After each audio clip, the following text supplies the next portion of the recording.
L'actualité en mouvement en quelques minutes sur Chérif la télévision. Bonsoir à tous et bienvenue. L'actualité phare du jour marquée par la cérémonie de lecture de Coran dans le cadre de l'anniversaire de Khadijatul Kubra initiée par les disciples de la famille chérifienne. L'acte de dévotion s'est déroulé ce samedi 28 février 2026 dans la grande mosquée chérifienne. Samaïra Sanogo pour le commentaire. Modeste mais très significative, cette cérémonie s'éveille une dévotion à travers la lecture du Coran. S'inscrivant dans le cadre de l'anniversaire de Khadijatul Kubra, l'acte est initié par les disciples de la famille chérifienne et témoigné par bon nombre de musulmans venus tous pour apporter leur touche à la cérémonie. Tenue en cette période de grande spiritualité qui est le mois du Ramadan, les participants ont mis l'instant à profit pour faire des prières pour la quiétude et le retour définitif de la stabilité au Mali ainsi qu'au monde entier. Avec satisfaction lisible au visage, les organisateurs de cette séance de lecture du Coran ont salué de vive voix les participants pour la bonne volonté. Ils ont tout de même rendu un hommage bien mérité au président du Haut Conseil islamique du Mali, du groupement des leaders spirituels musulmans du Mali et guide spirituel de Ansar Assé du Chérif Ousmane Madani Haïdara et sa famille qui sont à l'origine de ces initiatives. Lors des travaux, le Coran est lu à maintes reprises par les fidèles musulmans, suivi de plusieurs autres invocations. L'éclat de la cérémonie est rehaussé par des mains de l'huissier. Une séance de bénédiction a sanctionné les travaux. Rupture collective de jeunes au champ du guide spirituel des Amsar à Donyumana, une initiative de Tanti Aïcha, épouse de Sidi Chérif Ousmane Madani Haïdara. En ce mois béni de Ramadan, Abdul Karim s'accorde pour le commentaire. Ce moment de communion, d'entraide est initié par Madame Haïdara Tanti Aïcha Koulibaly, épouse de Sidi Chérif Ousmane Madani Haïdara, guide spirituel des Ansar. Une tradition qu'elle respecte depuis quelques années par l'organisation d'une rupture collective à l'intention des disciples de son époux en ce mois béni de Ramadan. Il s'agit pour l'organisatrice, à travers cette rupture de bienfaisance, d'exprimer sa solidarité agissante à l'endroit des fidèles musulmans en général et les disciples de son cher mari en particulier.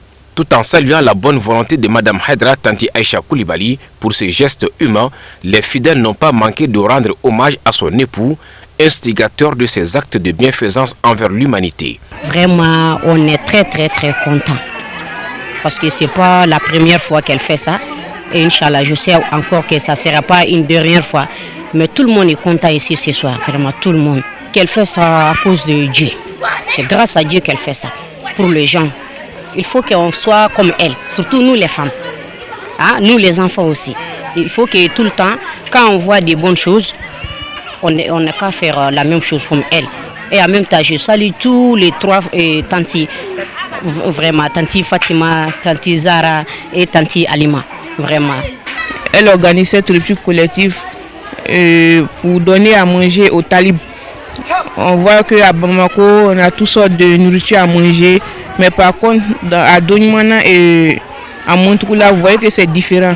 Donc elle vit ces deux coins-là dans l'optique de donner à manger à tous les talibs, que tout le monde se sent heureux dans ce mois de Ramadan-là. Les fidèles musulmans se sont bien régalés par des mets copieux et délicieux de tout genre accompagnés des jus de fruits. À l'occasion de ce mois béni de Ramadan, l'AKBM, fidèle à sa tradition, a initié une journée de dons en vivre ce dimanche 1er mars 2026 en direction des confessions religieuses des traditionalistes de la commune 1 à la commune 6 du district de Bamako. Plusieurs mosquées, églises catholiques et protestants ainsi que des vestibules ont bénéficié de cet acte solidaire. Sadio Silibé pour le récit. Un mois à double spiritualité, notamment le carême pour la communauté catholique et le mois de Ramadan pour la communauté musulmane. Une coïncidence rarissime. C'est dans cette optique que l'association AKBM Mayala, sous l'impulsion de son président d'honneur, Seyd Badra Ali Ousmane Haïdara, fils du guide spirituel des Ansar, a procédé à une importante donation à l'adresse des communautés. Ce dimanche, au 1er mars 2026, les membres de l'association AKBM Mayala ont sillonné successivement plusieurs sites religieux notamment des églises, des mosquées, mais aussi des vestibules. La première étape de la journée a concerné d'abord la mosquée de Diankine-Bougou-Somontou et la mosquée de Namakri. Nous sommes très contents ce matin de recevoir une délégation arrivée au nom du président d'honneur Badra Ali. Vraiment, nous remercions le Tout-Puissant ce matin, surtout en ce mois béni de Ramadan. Alors, nous avons reçu des sacs de la part justement du Angabem Mayala par l'intermédiaire de son président. Donc nous ne pouvons que dire merci au Tout-Puissant Allah et de prier le Tout-Puissant justement d'accompagner justement cette association-là donc d'une manière infinie. L'essentiel, les deux comme nous, ce matin vraiment il nous manque de mots, il nous manque d'expressions pour leur remercier. Vraiment, juste pour dire merci à Allah et que Allah nous accompagne tous, qu'il nous protège. Cette action solidaire s'inscrit dans le cadre du mois béni de Ramadan et le mois de carême de la communauté catholique. Le geste est composé de vivres. Je salue mon président d'honneur, le président du conseil d'administration, Ali Ousmane Haïdara, grâce à qui nous sommes là aujourd'hui. Nous avons initié cette action solidaire. Tout simplement parce que l'association Angabem Mayala a pour devise unité, solidarité, laïcité. Nous sommes au mois de carême Ramadan pour les chrétiens, également pour les musulmans. Le mois de carême, c'est un mois de solidarité. Après avoir sillonné les mosquées, la délégation se rendra ensuite chez les traditionnels d'Ozo, où ils ont accompli le même exercice social en leur offrant des vivres, puisque l'association Angabem Mayala agit dans le sens d'unir les communautés sans exception. C'est pourquoi elle a élargi cette action à toutes les couches. C'est l'idée de Badra Ali Ousmane Haïdara. C'est pourquoi ce matin, il nous a chargé à faire le tour de la capitale à travers les mosquées, à travers les églises catholiques et protestantes, également chez les traditionalistes. Et il nous a chargé de les remettre les vivres. C'est les riz et les sucres. Donc on les a partagés au nom de Angabem Mayala et au nom de Ali Ousmane Haïdara, le président d'honneur. Cette action similaire est faite au profit des églises catholiques et protestantes.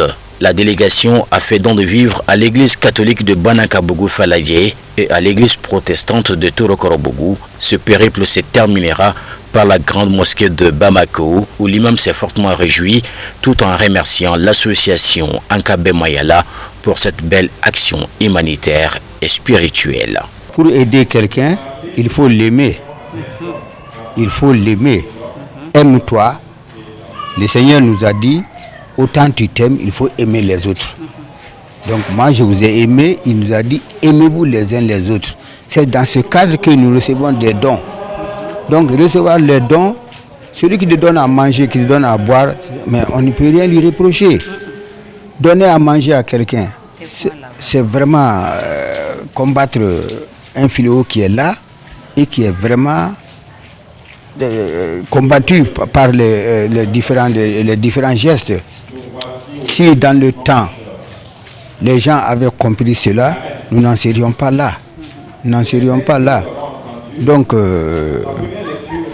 moi je crois que aujourd'hui, Angabem Mayala, je pense que ça c'est un local que tout le monde a compris. Si tout le monde l'avait compris, nous n'en serions pas là.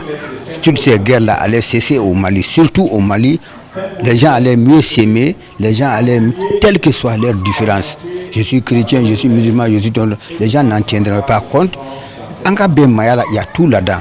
Donc nous souhaitons que Dieu toujours préserve cela, que Dieu nous aide à prévenir cela et que nous persistons dans cette voie. Partout où la délégation est passée, les bénéficiaires ont accueilli à bras ouverts les membres de la délégation pour leur souhaiter la cordiale bienvenue. Le mois de Ramadan est une période de pénitence, d'entraide et de pardon, idem pour le carême de la communauté catholique. C'est pourquoi cette action a été vivement saluée par toutes les couches socio-professionnelles. Les traditionnels et aussi n'ont pas caché leur sentiment de reconnaissance tout en affichant leur gratitude à l'association Angabem Mayala. Rappelons que cette action sociale et spirituelle de l'association Ankabe Moyala s'inscrit dans le cadre des activités du mois béni de Ramadan et du carême de la communauté catholique du Mali. Une initiative impulsée par le président d'honneur Asseid Badra. Direction Côte d'Ivoire, séance de bénédiction et de prêche organisée en hommage à Bamadani Haïdara et Bassitan Traoré par Seyda Ina Haïdara, fille du guide spirituel des Amsar. L'activité a eu lieu le samedi 28 février 2026 dans la commune d'Abobo, dans la ville d'Abidjan. Jakaria Damele pour le commentaire. À l'initiative de Seyda Ina Haïdara, fille du guide spirituel des Ansar, son éminence à Seyid Sherif Ousmane Madani Haïdara, cette grande cérémonie a lieu pour la 5e année consécutive. Une manière pour l'initiatrice de rendre un vibrant hommage à ses défunts grands-parents, Bamadani Haïdara et Bassitan Traoré, à travers la formulation des bénédictions. Pour la circonstance, militants et sympathisants Ansar de divers horizons étaient fortement mobilisés. Ce soir, nous sommes très heureux pour participer à ce grand événement qui est la commémoration du décès de nos grands-parents qui sont Bamadani et Bassitan Traoré, qui, dans leur passage sur terre, nous ont donné tout ce que nous cherchons, puisque c'est grâce à eux que nous avons eu Cheikh Ousmane Madani Haïdara qui nous a montré l'islam authentique, l'islam de tolérance, l'islam de pardon, l'islam de vivre ensemble, l'islam où, en pratiquant, nous pouvons avoir la vie éternelle, qui est le paradis. C'est grâce à ces deux parents que nous avons eu ce grand homme. Donc notre maman qui est Seyda Ina Haïdara, qui a initié une bénédiction pour ses grands-parents, vraiment, nous disons merci à elle d'avoir pensé, d'avoir eu cette bonne idée d'organiser cette grande cérémonie de bénédiction pour ses grands-parents, vraiment. Nous disons merci, nous disons à Dieu de lui donner longue vie, de lui rembourser sa santé. Bien avant cette soirée de prêche et de bénédiction, plusieurs gestes de solidarité ont été posés. Il s'agit entre autres d'un don de sang, d'une grande cérémonie de lecture du Saint-Coran, d'un don au village SOS de la commune d'Abobo. Cette séance de prêche marque l'apothéose de la présente édition. Pour l'occasion, Seyda Ina Haïdara a fait parler son cœur en offrant 150 sacs de riz et quelques 210 bidons d'huile aux nécessiteux en ce mois béni de Ramadan. Pour cette année 2026, on a eu à faire au moins 4 activités pour cette année-là. À commencer par le 8 février, on a eu à faire un don de sang où on a collecté 102 poches de sang pour pouvoir soutenir aux malades dans les hôpitaux. Pour ce programme d'aujourd'hui qui a commencé depuis ce matin avec la lecture du Coran, du Saint-Coran et les bénédictions pour tous les défunts musulmans. Donc l'événement s'est passé de 8h à midi. Donc dans l'après-midi, nous avons effectué un déplacement pour une visite au village SOS dans la commune d'Abobo et apporter aussi notre soutien à l'administration vraiment pour qu'ils puissent encadrer nos enfants dans les bonnes conditions. Ce soir, c'est la dernière activité pour ce programme de cet événement-là. Donc, depuis 20h, nous avons organisé une séance de prêche, donc animée par des imams de notre organisation. À l'issue de ces prêches-là, on a eu au moins plusieurs dons, dont 170 sacs de riz et 210 bidons d'huile. Donc pour tout cela distribuer aux nécessités afin que tout le monde puisse prier pour nos défunts. Donc précisément à l'hommage de Bamadani et Bassitan Traoré. La soirée de prêche est rehaussée par une surprise mémorable. La communauté d'Ogon, avec à sa tête l'imam Malik Tessougué, offre une voiture flambant neuve à l'initiatrice Seyda Ina Haïdara pour ses multiples efforts en faveur de l'islam authentique. Le véhicule est petit, J'ai profité de remercier les donateurs, tels que Maliki Tessigue et puis ses camarades. Je vais les remercier. Ils ont fait vraiment un cadeau très remarquable. Un véhicule actuellement, il dit 70 millions. 60 millions. Mais c'est la canal là où ils ont gagné. Le véhicule actuellement, quand il va au parc, n'a pas moins de 90 millions. Moi j'ai demandé, lorsque j'étais allé demander véhicule au parc, celle que CFAO, j'ai vu le véhicule, j'ai demandé, il m'a dit le KO, ça va être 90 millions. Mais par des canaux, on peut avoir peut-être à 70 à 60 millions. Non, il est plus cher que ça. Il est plus cher que ça. Moi, je connais le véhicule. Land Cruiser dernier cri, pas moins de 90 millions. Mais parfois, on va parler de 100 millions. Bon, ça c'est petit, hein. Ça c'est petit. Dieu peut plus que cela. Vivement la 6e édition de la soirée d'hommage à Bamadani Haïdara et Bassitan Traoré.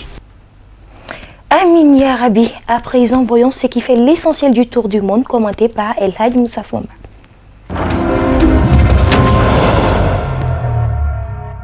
Le service des relations publiques des gardiens de la Révolution a annoncé que le bureau du Premier ministre israélien et le siège du commandant de l'armée de l'air du régime ont été attaqués et gravement touchés par les forces armées de la République islamique lors des attaques ciblées et surprises de missiles Khyber de la 10e vague. À présent, le sort du Premier ministre Benjamin Netanyahou est plongé dans l'incertitude. Selon les dernières informations, des sources israéliennes ont annoncé que sa visite prévue à Beit Shemesh, dans les territoires occupés qui avaient été visés par des missiles iraniens la veille, a été annulée. La dernière vidéo de Netanyahou diffusée était une vidéo de quelques minutes qui remonte à 5 heures et aucune vidéo ni photo de Netanyahou n'a été publiée depuis. Aucune information détaillée concernant Netanyahou n'a encore été publiée dans les sources hébraïques. L'Iran a mené des frappes de missiles de représailles contre les territoires occupés après l'attaque militaire agressive menée samedi par Israël et les États-Unis contre l'Iran. La République islamique a jusqu'à présent mené 10 vagues d'attaques de drones et de missiles contre Israël et des bases régionales américaines. Une source bien informée en Israël a démenti les informations faisant état d'une frappe de missiles iranienne contre le bureau du Premier ministre Benjamin Netanyahou. Ces informations sont fausses, a déclaré la source à l'agence d'information russe TASS. Nous avons eu 2 décennies pour étudier les défaites militaires américaines à l'est et à l'ouest de notre région. Nous en avons tiré les leçons, a écrit le chef de la diplomatie iranienne dans un message publié dimanche sur X faisant référence aux invasions militaires américaines de l'Irak et de l'Afghanistan au début des années 2000. Les attentats à la bombe dans notre capitale n'ont aucun impact sur notre capacité à mener la guerre, a-t-il ajouté. La défense mosaïque décentralisée nous permet de décider quand et comment la guerre prend fin, a souligné Arakchi. Alors que des négociations nucléaires indirectes entre Téhéran et Washington menées sous l'égide d'Oman étaient en cours, les États-Unis et le régime israélien ont lancé des frappes contre l'Iran à partir du samedi matin 28 février. La dernière série de pourparlers qui s'est tenue à Genève jeudi s'est conclue par la reconnaissance de part et d'autre de progrès significatifs, un effort diplomatique désormais éclipsé par l'intensification des actions militaires, en réponse à l'agression américano-israélienne qui a conduit au martyre du guide suprême de la révolution islamique l'Ayatollah Seyed Ali Khamenei, de plusieurs hauts commandants militaires et de centaines de civils. L'Iran a lancé l'opération True Promise 4, menant des attaques massives de missiles et de drones contre des cibles israéliennes et des bases américaines dans la région. Dimanche soir, le Hezbollah a lancé des attaques de missiles et de drones contre une base militaire située au sud de Haïfa, dans les territoires occupés par Israël. Le mouvement a déclaré dans un communiqué qu'en représailles à l'assassinat de l'Ayatollah Ali Khamenei et afin de défendre le Liban et son peuple et en réponse aux agressions répétées du régime israélien, un site de missiles de l'armée israélienne au sud de Haïfa a été attaqué par des missiles du Hezbollah. Il a ajouté que les dirigeants de la résistance soulignent que la poursuite de l'agression israélienne et l'assassinat de nos dirigeants, de nos jeunes et de nos peuples nous donnent le droit de nous défendre et de répondre au moment et à l'endroit approprié. Le Hezbollah a souligné que sa décision constituait une réaction de défense légitime et que les responsables libanais devaient mettre fin aux agressions israélo-américaines contre le pays. Israël, de son côté, a lancé une nouvelle vague de frappes contre le Liban. L'armée israélienne a affirmé cibler des dépôts d'armes et des infrastructures du Hezbollah dans plusieurs régions. Les frappes se poursuivent et leur intensité va augmenter, a écrit le général Rafi Milo, chef du commandement Nord, dans un communiqué de l'armée sur Telegram, assurant que le mouvement allait payer le prix fort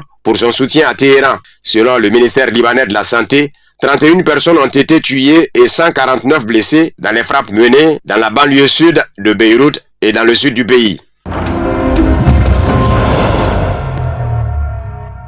La France est prête à aider ses alliés au Moyen-Orient à préserver leur sécurité face à l'escalade des tensions suite aux récentes frappes iraniennes, a annoncé le ministre français des Affaires étrangères Jean-Noël Barrot lors d'une conférence de presse. Interrogé sur la possibilité de déployer des forces françaises supplémentaires dans la région, le ministre des Affaires étrangères a fait référence aux récentes déclarations du président Emmanuel Macron concernant le renforcement de la préparation des forces armées françaises face à la crise actuelle. Le porte-avions Charles de Gaulle interrompt, nous dit-on, son déploiement en mer Baltique pour rejoindre la Méditerranée orientale sur fond de frappe sur l'Iran. Le navire avait participé à plusieurs campagnes à l'étranger, comme l'Afghanistan en 2001, 2002, 2010, la Libye en 2011, l'Irak et la Syrie 2015-2016, 2019 et 2020. Plus tôt dans la journée, une frappe de drone iranienne sur la base militaire française Camp de la Paix à Abu Dhabi avait été rapportée. Les gardiens de la révolution iranienne affirment avoir frappé 3 pétroliers américains et ukrainiens dans le golfe Persique et le détroit d'Ormuz. Toujours selon le corps des gardiens de la révolution iranienne, les États-Unis ont perdu 560 soldats dans les frappes iraniennes sur leur base à Bahreïn et dans d'autres pays. L'opération contre l'Iran se poursuivra jusqu'à ce que ses objectifs soient pleinement atteints, a de son côté déclaré le président américain Donald Trump. Les opérations de combat sont actuellement menées à pleine intensité et se poursuivront jusqu'à ce que tous nos objectifs soient réalisés. Nous avons des objectifs très importants, a déclaré le président américain. Auparavant, Benjamin Netanyahou avait promis d'intensifier les frappes sur la République islamique. L'Iran a porté une frappe de missiles contre des installations militaires américaines à Bahreïn. Le pays a annoncé qu'une personne avait été tuée dans les frappes iraniennes.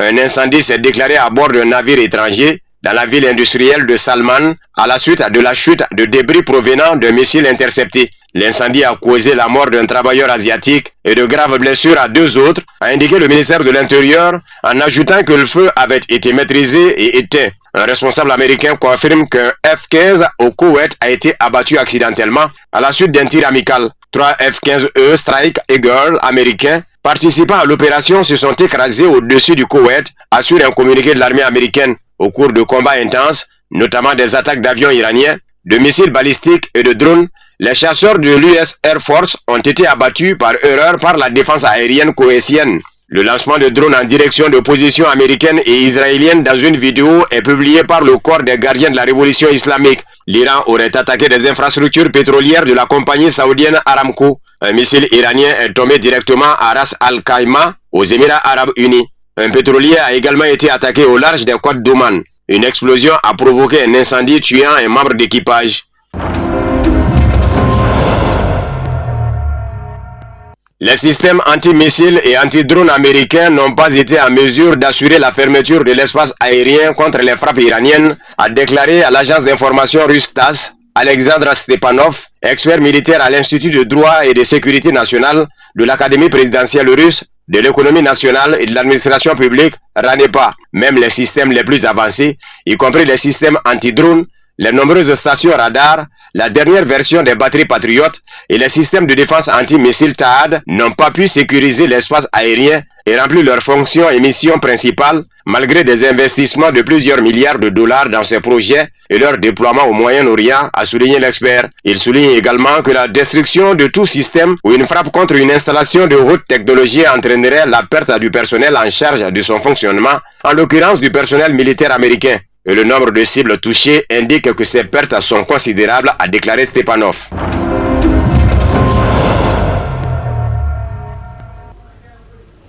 Et voilà, c'est tout pour ce soir. Merci de votre attention et bonne soirée à tous.